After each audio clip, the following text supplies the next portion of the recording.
It is good to be here and good to be in the midst as we begin to think about how to rebuild, restart, and reimagine our movement of the United Methodist Church and Christianity in general in America.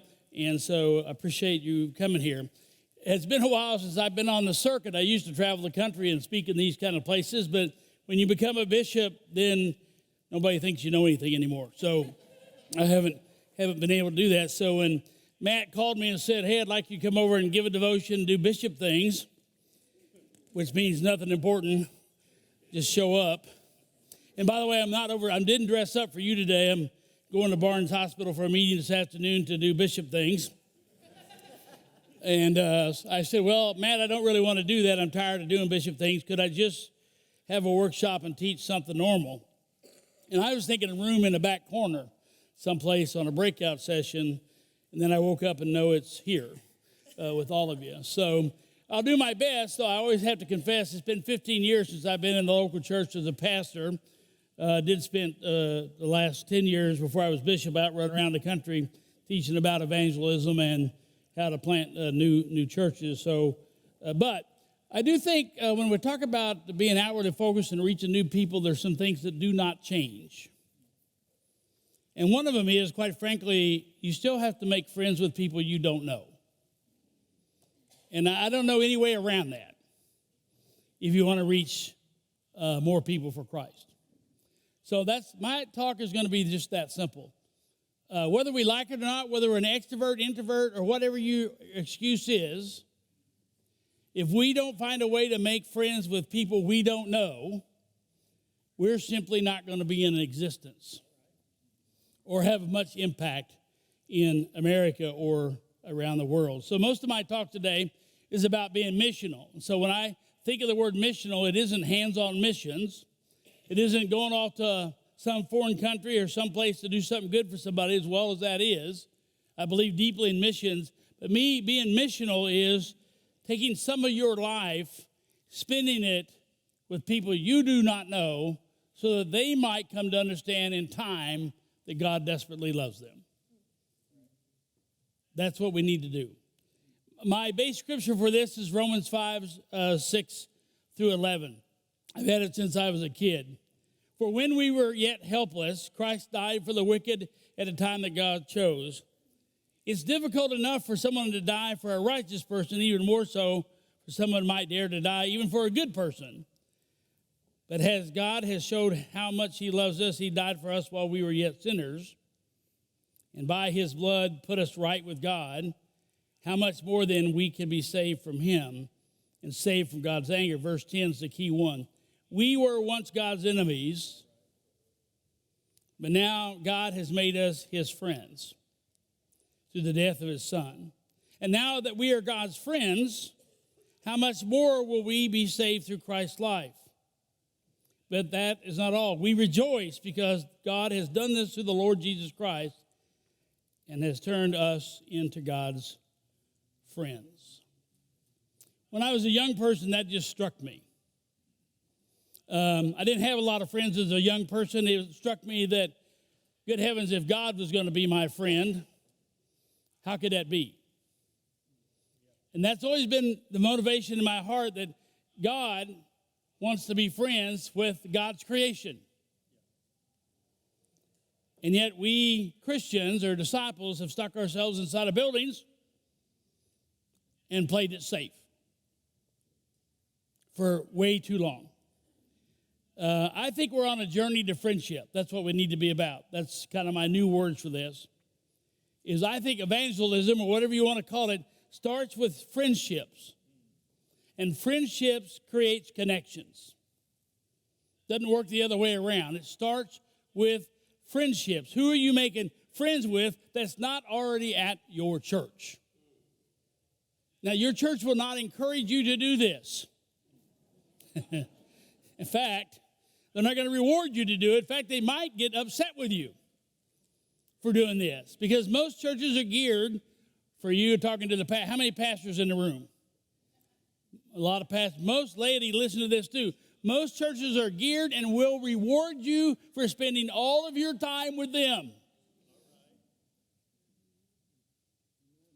And we have nursemaided our folks too long.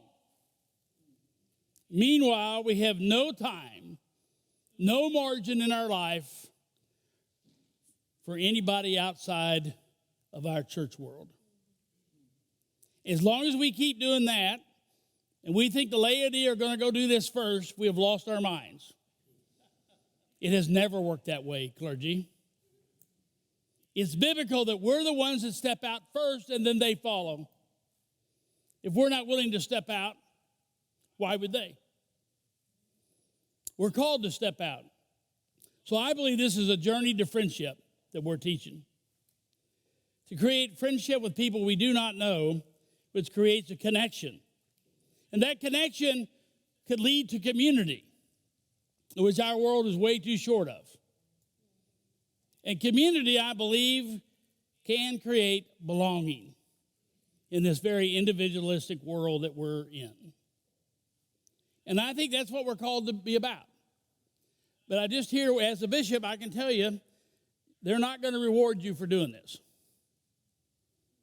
Because most churches want your full attention.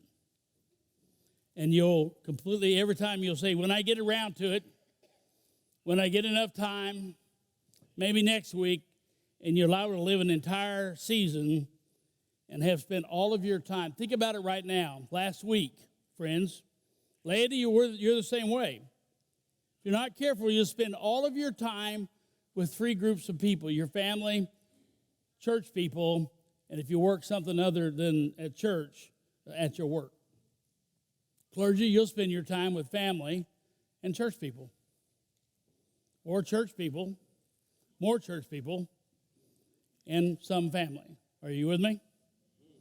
So I've done this for 45 years since I was 17 years old. I've never been in a single place. Even the new church I started wanted me to spend all their time with them. Most of our new church plants don't go past 30 or 60 people because Methodists and people love that. They have a personal chaplain. That's exciting. But I'm here to tell you we need missionaries. We need people to think beyond what they see, beyond who they know, and out past the walls of the church. I believe every church has at least three mission fields to be engaged in. One, you do need to engage in those you already know. Do not assume the folks, you probably know this already, the folks at your congregation, no matter what brand you're with, don't assume that they are fully devoted disciples of Jesus Christ. It's not been my experience. My experience has been, maybe not yours, has been they're fully devoted people to their church building.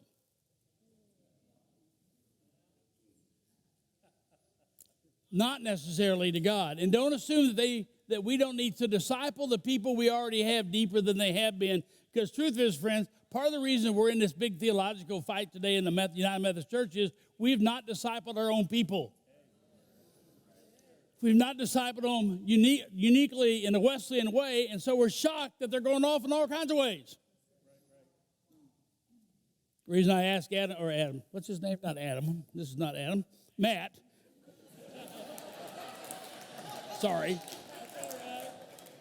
I mean, if you're going to get lost with somebody, that's not a bad one to get lost with.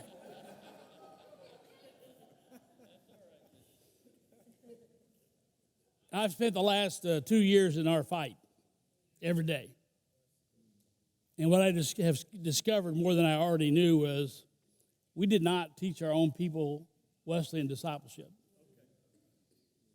So we let our denomination be taken over by people who masqueraded as Methodists, but they really were Congregationalists and Reformists.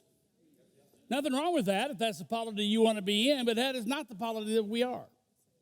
And those of you in the room who are not United Methodists, I appreciate your polity, but I don't need you putting that into my polity here. Are you all with me? So I think we are going to have to, I think we got 2 more years of this fight for those Methodists in the room. I probably experienced it more than you do. But then I think, friends, we're going to be across this river and we're going to have to start over. And don't get too discouraged by it. It's not the first time we've done this.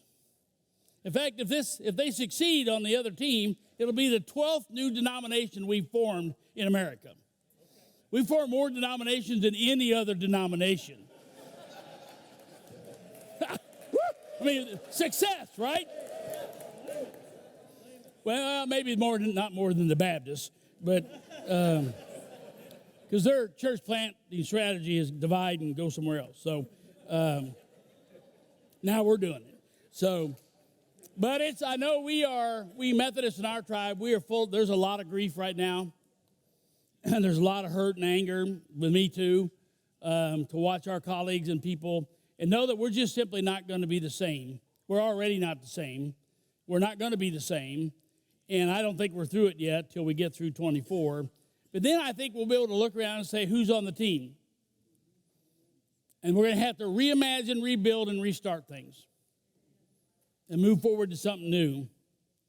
So when you're at your church reimagining, you do have to deal with the folks that are there. If you don't, they will vote you off the island in the Methodist polity. They'll call my office. And there reaches some point where I can't do anything about it. Because you have to bring a certain number of people along with you in order for them to let you do what you need to go do that they may not really appreciate. Are you with me?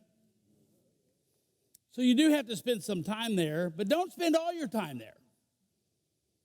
Because that's what they'll want you to do. You have a mission field of those you do not know yet in the community you've been assigned to be a missionary in. And if you're not careful, that's a group that will get squeezed out. It does not take priority. And that group, we've got this new social media or your digital footprint is huge today. And if you're lacking in a digital footprint and a digital presence, that's that other field that you have. I'm always astounded on my Facebook, and I'm old, I just have Facebook. They're right at 5,000 followers. Now, some days it doesn't turn out too good. But then in the time that I've done that, it's also amazing the folks who I've reached and communicated I've never known, never will know, and yet I get a comment, email, or something from them to say it led me to something else. I mean, there is a presence there that can matter. And for your church, I'm just an individual, I don't have a church where that digital footprint today is like an advertising board of 25 years ago. And if you're not there, you're not going to be here. So you need to be there. But that is still no substitute for you personally. Sometimes I think we're using that as a substitute. That if I'm behind my computer screen and do digital ministry, therefore I don't actually have to meet anybody real. And it may work some, but here's the deal. You still have to meet real people. If you're not a people person, you got in the wrong job. Now, I don't like all my people all the time, especially right at the moment. But you do have to like a certain number of them in order to stay in business. So if you're not a people person, you were misdirected in your ministry. There's other things to go do that are much more fun than this. But you got to keep those three mission fields in mind. If you're not careful, they will not balance themselves, and you'll squeeze out that middle one. You'll substitute that middle one for the digital print, thinking you've done it already. Nothing substitutes for personal contact of people you do not know. Now, don't do it in a weird way. We'll come back to that because that's what most Christians do it, in a weird way. In fact, when I went to the ministry, my main excuse at 17, what I told my clergy friends was I didn't want to be a Methodist pastor because they were all weird as far as I knew.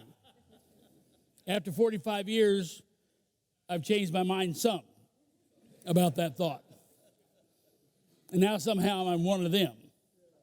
So most mainline churches you and I are assigned to are a reclaim project. People ask me all the time, could you just give me one of those good churches? Here's a newsflash. You have to build your good church. I don't have any good churches much that somebody hasn't had to build. You have to build them. And it's not easy. The one you're standing in, oh, well, listen, I want one of those. Well, they didn't start like this. None do. They don't. They're hard work. So most mainline churches you're going to get are inwardly focused, friends. They just are. It's inherent. Even if you plant a new church within about 3 years or 3 months, they're inwardly focused.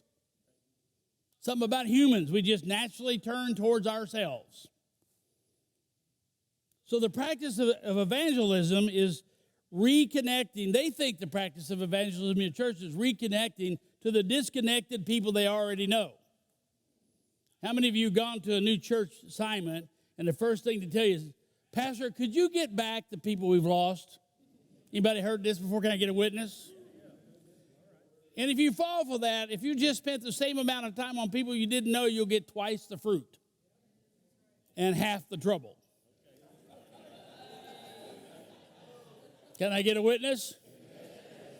Not everybody that leads us need to come back. There are multiple bodies of Christ. Not everybody belongs in ours or yours. Now, what you need to turn your church towards is outwardly focused from inwardly focused. The practice of evangelism is connecting with non-connected people to Jesus first, not the church. And in my lifetime, that's been the big change. When I started in the late 70s and the mid 80s, if you could point somebody to your church and you said, oh, I got a great youth group, we have a great building, we have a great preacher, we have great music, everything is about come see the church because we have something your church doesn't have. And truthfully, it worked.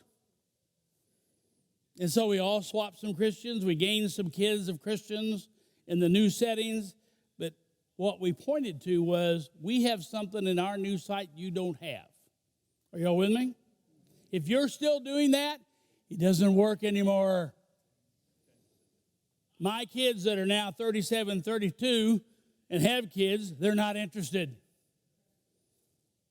in a church that has something great, even if it's true. Now, it doesn't do any good to have a church that's poor at what they do when you try to invite them, but that's not where you start. You start by helping people connect to Jesus Christ, friends. In an era where I hear people say the United Methodist Church doesn't believe in Jesus Christ anymore, the first thing we need to do is connect people to Jesus Christ, because Wesley said the only essential we have is Jesus Christ. Everything else is an opinion. So you got to connect them to Jesus, then to you, then to the church. Because here's the deal, you already know this. The pool of church people are shrinking. And if you weren't convinced of that before the pandemic, it absolutely proved to all of us, not only did it shrink, it likes to stay home. Still today, can I get a witness? My 84-year-old mother, who never missed a day of church, tells me, I sure like to watch church from the kitchen. I would have never thought I'd have heard that from her. We all are struggling with what to do with the folks who left out of the pandemic, maybe still give some money, watch online, and never come back to the building. I mean, it's just not clear what to do with that, right? And I'm not the one to tell you because I have no idea. What I know is you're going to just have to try stuff.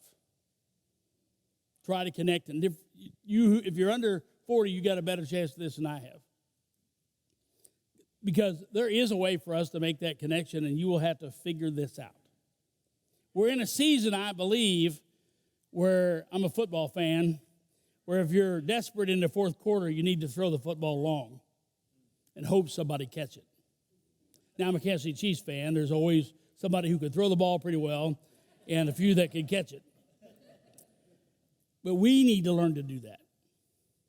You need to learn to try things, all kinds of things. And I will just give you permission. It's okay to fail. But don't do it too often and don't do it slowly. The Methodist way to fail is fail over 15 years. Am I close? If you're going to fail, do it fast. Pick yourself up, quit doing it, and do something else. It's hard to do. We just like to keep failing at something. The pool of unconnected people is growing exponentially. Every state, every place, everywhere, rural, city, suburban, it doesn't matter. We're faced with a people who are basically, I believe, disinterested. When I started in the ministry planting new churches, people were angry at us. Couldn't even put the United Methodist name on the board. But I've discovered in the last 20 years, they're not angry anymore. They don't even know who we are. There's nothing to be angry at. They're just disinterested. You are fighting a great disinterest and a disenchantment with all things organizationally. We're not the only organization struggling with people not wanting to be a part of an organization. And the pandemic complicated every bit of that. Every bit of that. So we have to do something different. So we need to be missional. I have to hurry up and run out of time. You're going to have to learn to share your story. I'm not going to go into that. Your story of how you experienced God and Jesus Christ. Nobody is interested in your church story. And most United Methodists, when you ask about, tell me about your story or your testimony, they tell me their church history. Y'all do it too. I did it too. We talk about our church stuff. I got to let you know that folks who are not churchy have no interest whatsoever. You just told them to leave. What they want to know, does God matter to you? And how does it work?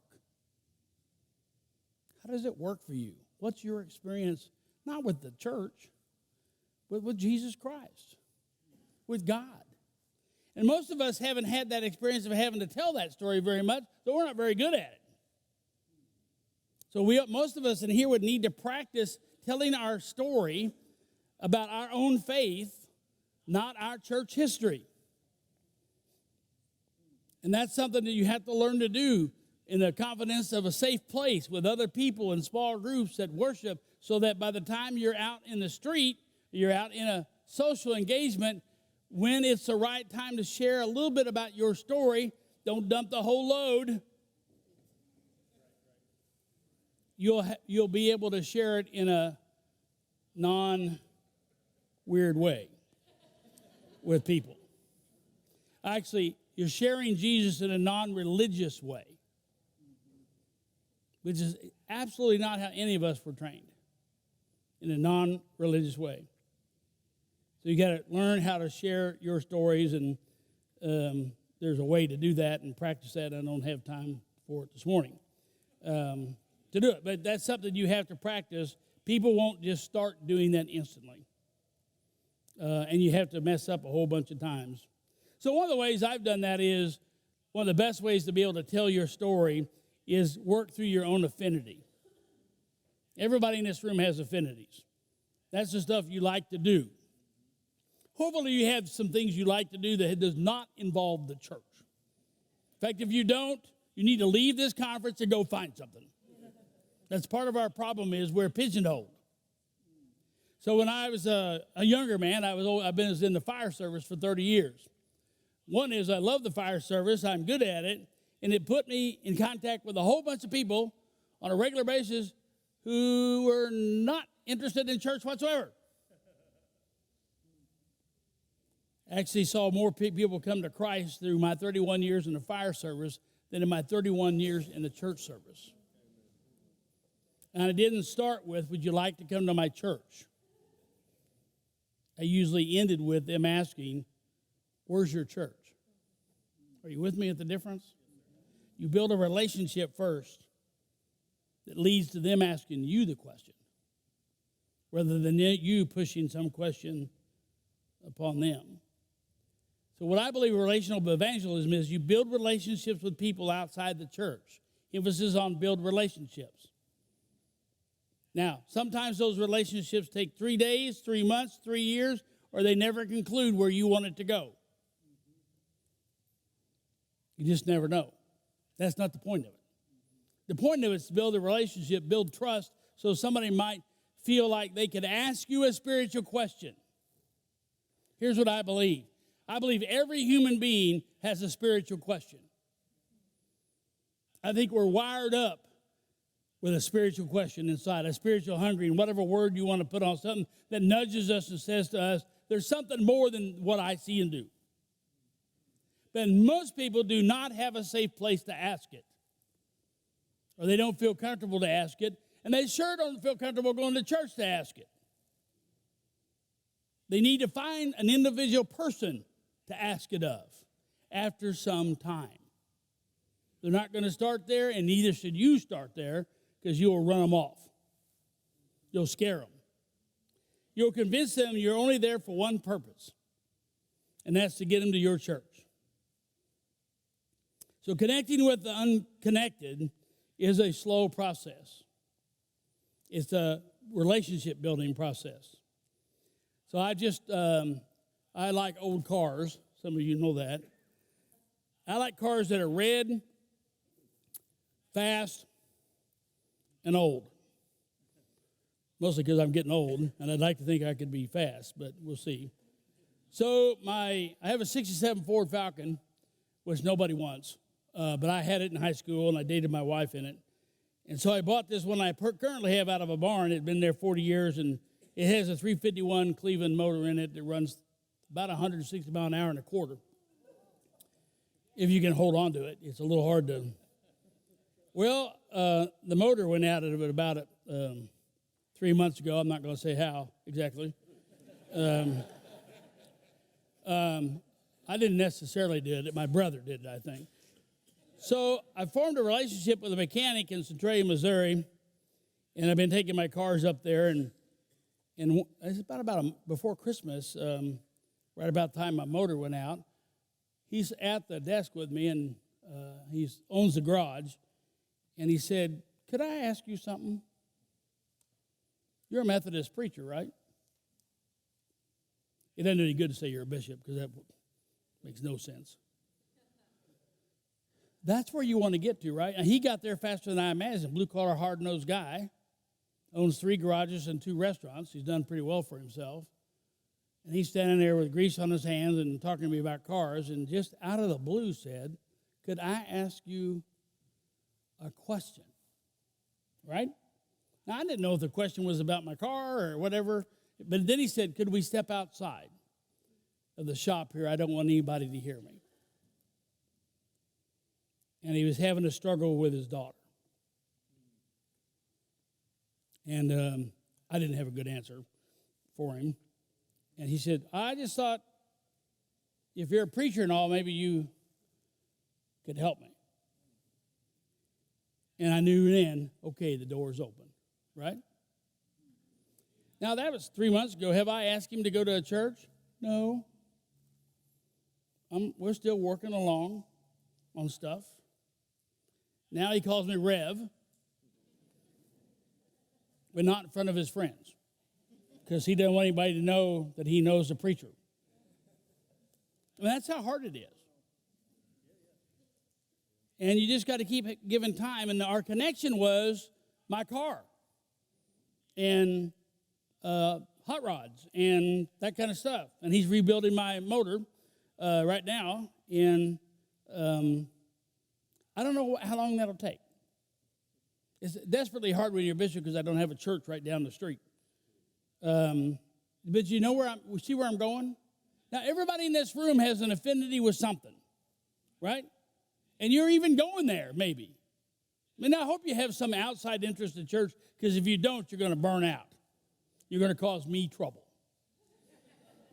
So you need to have an outside interest in your life in order to be healthy. But if you're doing the outside interest, try to connect with folks, because somebody there has a question, and they do not have a safe place or person to ask it to. So, people, your job is to connect with outsiders. I think clergy, you should spend 10 to 20% of every week with outside folks. You want to have a homework, go home and map your week and see if you do anywhere close to that. With people who do not go to your church or somehow in that realm of any church, do you spend at least 10%, tithe your week time? So if you do a 50-hour week, do you spend 5 hours with people you do not already know or who are not already at your church? If you're really going to have to make progress, it's probably 20%. And again, you got laity. What you need to do is help defend your clergy. Every church I ever served, they always said, you care more about people outside the church than in. Yep. Sorry. I figured there's people inside to help each other. That didn't always go over very well, and don't use that answer. So, again, because it comes up to my way. So, you have to teach people into it. You really do, because they just don't get it. All of us in this room need to become a 21st century missionary. How you need to work that, you just got to get outside the box. You got to make room for the unconnected. You got to get some sort of a plan up. You got to be able, I have a good radar when I'm in a crowd of people, or if I'm doing something where I can kind of radar and think that person might be open to some conversation or becoming a friend. People are desperate for friends. Do you know that? Most people don't have 5 friends. They say the average adult male by 52 doesn't have 5 friends. Adult friends. So create a plan. If you just say, I'll get to it, it won't happen. Put together a goal. I'm an intentional goal, kind of make a plan. Don't just do it willy-nilly or it won't happen. So make room in your life. If you heard anything I say today, make room in your life for unconnected people. And most of us have no margin for unconnected people. We have filled our lives so full of activities at the church, we leave no margin in our life for anybody. We don't have any margin if somebody says, do you have time for a question? For most of us, the answer is no. Do you have time to go down to the coffee shop? Do you have time for a question? So corporately, you need to create new opportunities at the church to help people, when they do show up, to feel connected in non-churchy ways. You need strategies to build new relationships. You need to move along on the slide because I'm speeding up because I'm out of time. Right? I'm supposed to be done at 9. But I'm the bishop, so what are they going to do? So, work your own affinities. Everybody has affinities. Work them. Create some guest events at your church where you're serving. Get outside your comfort zone. So while it's good to wear your affinity, that's people that look like you, act like you, and do like you, the truth is all of us need to get outside our comfort zone and get around people that we're not comfortable with. For one thing, it's good for you. Good for the soul. It stretches you. And we need to get outside of who we know and who are used to being around and create some margin, friends. Find ways to have routine introductions. Places you can introduce yourself to folks. Here's how I know a pastor's doing really well. I was at a congregation this weekend, met with their board on Saturday. We went to dinner, and then the pastor wanted to go down to the bar and grill in town, and I'll just stop there. And so we went down, and this is how I know the pastor's doing real good work.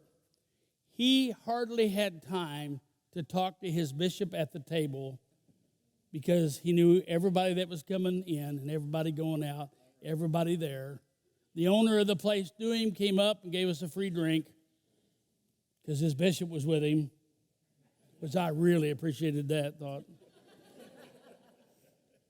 And I said to him, well, either I ought to be worried that everybody at the bar knows you, or I should be proud that everybody at the bar knows you. Because, friends, I've been with other clergy when I say, well, let's go to dinner, and they go, well, at the local restaurant. Well, I've really never been to the local hangout. Or I hear, I don't really like the local hangout in our town. And my comment is, I don't care if you like it or not. You ain't paid to like it. You're paid to be a missionary. If you're not hanging out in your local hangouts in your area where your mission field is, you're never going to meet people there. Now, I've had some pastors get in trouble because their car was parked in the wrong place. So, again, you got to have some laity help you here. And that night, a laity couple was with us. It was just amazing. And the next morning at church, there was 3 or 4 people that we saw that night. And they were all under 30. In a church that has seen more young people under 30 in the last 3 years than they've seen in the previous 30. And by the way, it's a high steeple church. They shouldn't. I even said to one of them, "You don't belong here. Why are you here? This is old people." You know what they said? "We really like the pastor. He became my friend." You hear me? He became my friend. He became my friend. Who have you befriended, clergy, in your mission field that wasn't already there? I always have projects. My last one his name is Ron. Now, I had a project come back on me a couple years ago and said, "I understand I was one of your projects and I've fallen away." I said, "Well, I don't do new projects that have fallen away." He laughed. He says, "You are going to help me." So people, you don't go up and say, "You're my project." But I always, in my mind, every year at my churches I've served, kind of had at least 10 projects going. Does that make sense? 10 relationships that were not already at the church. And some of them moved along and some of them never did. But if you do enough of it, they do move along. So I'm going to just skip down to this last one. I believe it's a Trinity relationship. God, the experience with God, time for others, and your availability. You put those 3 together, you get a relationship Trinity. And you get change in people's lives, and it will eventually change the church that you serve.